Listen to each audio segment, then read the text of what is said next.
जय Hind. Bajrangi study point में आप सभी का फिर से एक बार स्वागत है। इस वीडियो में हम लोग यूपीपीएससी आरओ की चर्चा करेंगे और इसमें एक ये खुशखबरी है कि जो इसमें टोटल पोस्ट है उसमें भी बढ़ोतरी हो सकती है और जो टोटल पोस्ट बढ़ के होंगी वो 500 प्लस हो जाएंगी। पहले आपको पता ही था कि इसमें 411 पोस्ट हैं और अब बढ़ के इसमें 500 होने की संभावना है। और जैसा कि आप सबको पता है कि इसका पेपर कैंसिल हो चुका है, तो अब इसका री एग्ज़ाम कब तक होगा इसकी भी चर्चा होगी और आगे तैयारी कैसे करें इस पर भी हम लोग आगे बात करेंगे। क्योंकि इस बार जो आर का पेपर आया था वो काफ़ी अच्छे लेवल का आया था। इसमें यूपीपीएससी लेवल का जैसे प्री होता है उसी लेवल के इसमें इस बार सवाल पूछे गए थे। तो उसके लिए कैसी हमारी रणनीति होनी चाहिए उस पर भी हम लोग चर्चा करेंगे। उससे पहले जो चैनल पर पहली बार आया हो उसे सब्सक्राइब कर लें ताकि किसी भी एग्ज़ाम से रिलेटेड कोई भी न्यूज़ हो आप सब तक वीडियो के माध्यम से पहुंचा दी जाए। तो स्टार्ट करते हैं अपने वीडियो को, जिसमें हम लोग सबसे पहले चर्चा करेंगे कि आर का एग्ज़ाम कैंसिल हो चुका है और इसका री एग्ज़ाम कब तक होगा। तो जैसा कि योगी जी ने आदेश दिया था कि इस एग्ज़ाम को अब आपको 6 महीने में कंडक्ट कराना होगा, यानी 6 महीने के भीतर आपका पेपर ये हो जाएगा। लेकिन कब तक होगा कि 6 महीने एग्जैक्ट लग जाएंगे या थोड़ा बहुत पहले भी हो जाएगा, तो आप लोग इसका पेपर जून से जुलाई मान सकते हैं। जून से जुलाई के बीच में आप इसका पेपर अनुमानित मान सकते हैं। अनुमानित क्या, ये लगभग लास्ट डेट है, तो आप इसका री एग्ज़ाम जून से जुलाई के बीच में आप मान सकते हैं। जून जुलाई के बीच में, तो जून जुलाई के बीच में आप इसकी तैयारी करके चलिए, इन्हीं मन में आपका पेपर होगा। और यूपीपीएससी ने प्री का एग्ज़ाम भी पोस्टपोन कर दिया है, क्योंकि आप सभी जानते हैं कि जो यूपीपीएससी के चेयरमैन थे उनको हटा दिया गया है। योगी सरकार ने उनको हटा दिया है और दूसरे नए व्यक्ति को अब चेयरमैन बनाया गया है। क्योंकि इसमें जो भी धांधली हुई थी उसी के कारण पिछले चेयरमैन को हटाया गया और नए चेयरमैन अब आए हैं। और उम्मीद यही है कि अब पेपर को अच्छे से कराया जाएगा, क्योंकि योगी जी ने साफ साफ कह दिया है कि जो भी नकल कराएगा या उसमें पकड़ा जाएगा उसके बाप दादा की संपत्ति पूरी जब्त कर ली जाएगी। तो योगी सरकार अब काफ़ी एक्शन में है। तो आप ये मान सकते हैं कि अगला जो एग्ज़ाम अब री एग्ज़ाम होगा वो काफ़ी अच्छे लेवल पर होगा और उसमें लीक होने जैसी कोई संभावना बहुत कम रहेंगी।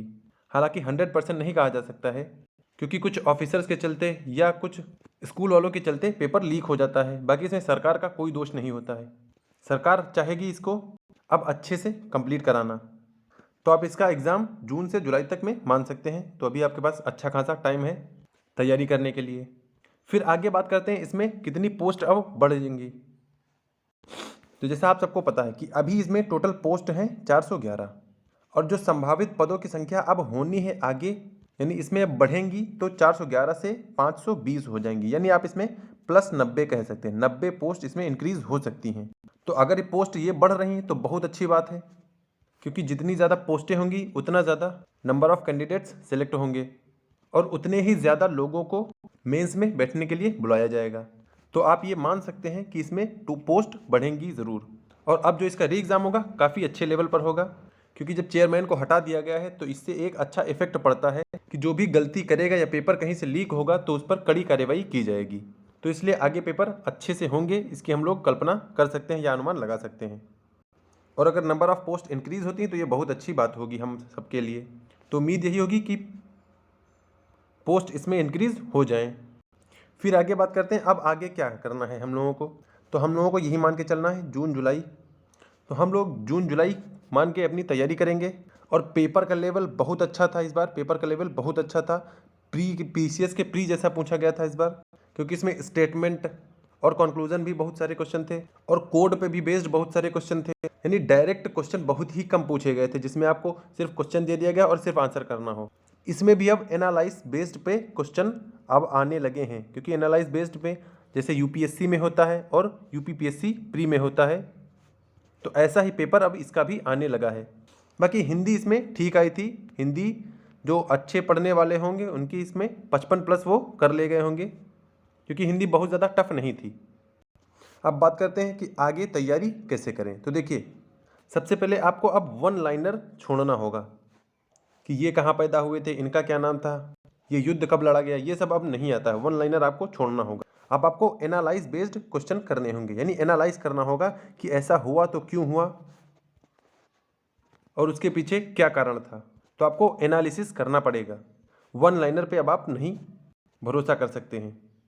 और दूसरी बात यह है कि करंट अफेयर्स का अच्छा खासा रोल अब इसमें होने लगा है। इस बार के शायद इसमें 15 से 16 क्वेश्चन करंट अफेयर्स के पूछे गए थे, जो कि नेशनल और इंटरनेशनल लेवल के भी क्वेश्चन इसमें थे।